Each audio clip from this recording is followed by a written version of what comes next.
You're in the shower and you're winning an argument. That happened 3 years ago. You're saying everything perfectly, every comeback, every line, delivered exactly right. The other person has no response, and then you snap back. The shower, the argument, long over. The person probably not thinking about you at all. Or maybe you're lying in bed and you're famous. Not in a vague way, specifically famous. You've rehearsed the interview, the questions they'd ask, the things you'd say, the way you'd carry yourself. When everyone finally understood what you were capable of. And then the ceiling, the room, the life that is nothing like that interview. You've been doing this for years, building worlds inside your head that are more detailed, more emotionally real than most of what happened to you today, and you've probably called it a problem, a waste of time, a sign that you can't deal with reality. What if it isn't? What if the mind that does this is not escaping reality but revealing something very specific about what it's been unable to find in the real world? Tonight, we're going to find out what that is. Here is what most people get wrong about this. They think it's daydreaming. They think it's laziness. They think it's the brain doing nothing, dressed up as something. It isn't. Every scenario your mind builds, every argument it replays, every version of your life it rehearses is your brain doing something very deliberate, very purposeful.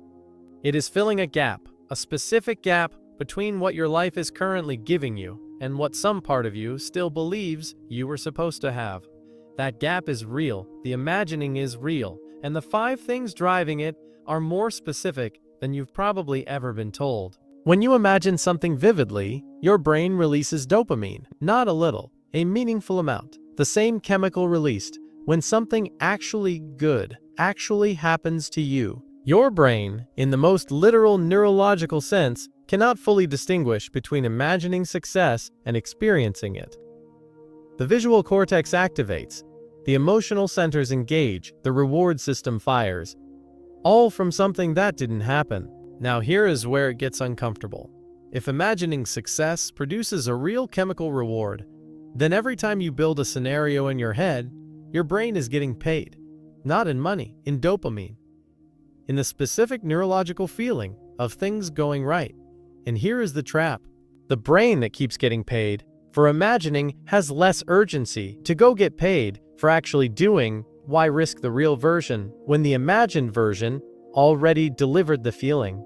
This is why some of the most vivid dreamers are also the most stuck. Not because they lack ability, because their brain found a shortcut to the reward, shook it every time without asking permission. The imagining isn't the escape from the problem. In some cases, the imagining is the problem, dressed in the feeling of already being somewhere better. You keep replaying it, the conversation, the confrontation, the moment where someone dismissed you, talked over you, made you feel smaller than you knew you were, and in the replay, you win every time. But here is what most people miss. The argument in your head is never really about the argument. It is about something that happened in that moment, that was never resolved, something that was taken, that was never returned. Your dignity, your right to be heard, your sense that what you had to say actually mattered.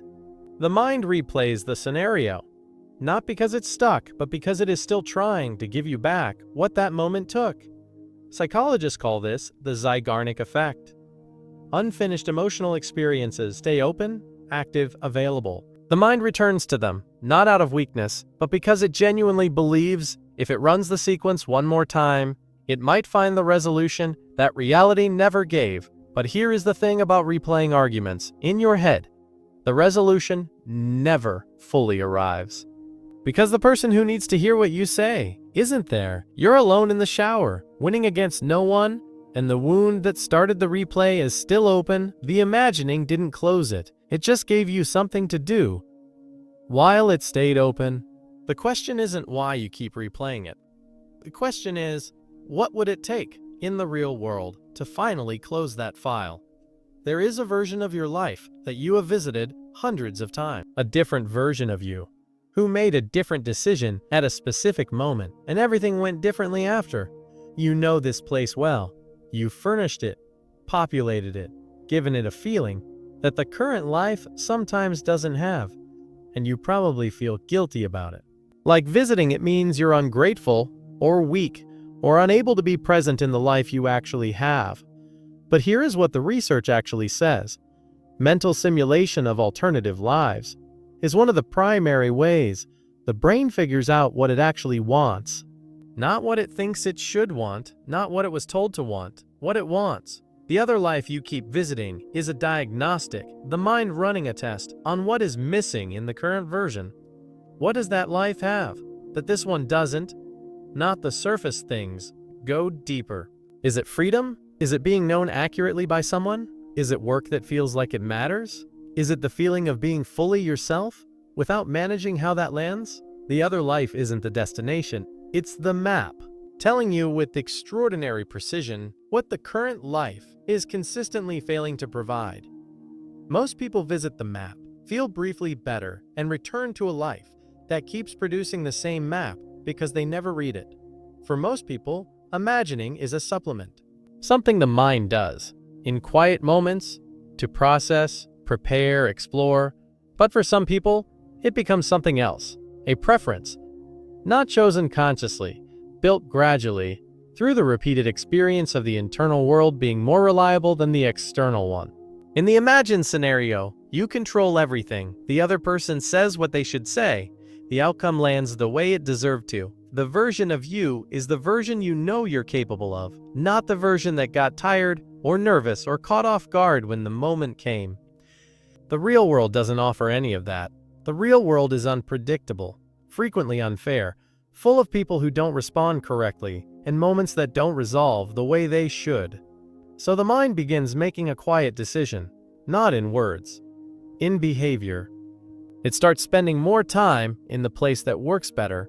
Researcher Eli Summer identified this pattern as maladaptive daydreaming, the point where the imagined world stops supplementing real life and starts replacing it, where the richest experiences happen inside. Where the most meaningful relationships are with people who don't exist, where the most satisfying version of your life is the one that only you can see, and the real world starts to feel thin, flat, like a waiting room for the life that's actually happening somewhere else.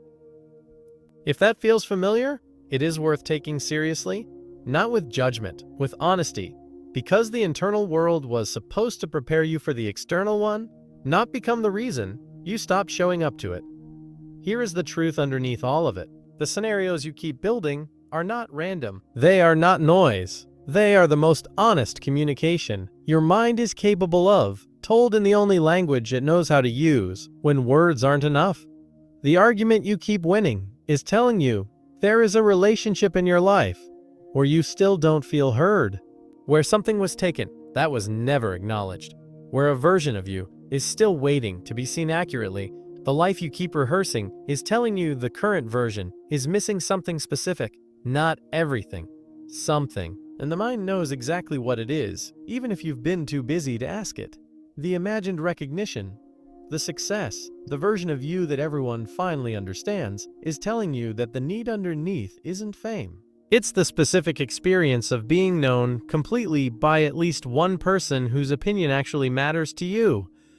The scenarios are signals, precise ones, running on repeat, not because your mind is broken, but because it is loyal. Loyal to the things you need, that you keep not getting, returning to them every quiet moment, every shower, every night before sleep, because it believes if it shows you clearly enough, for long enough, you will finally do something about what's missing.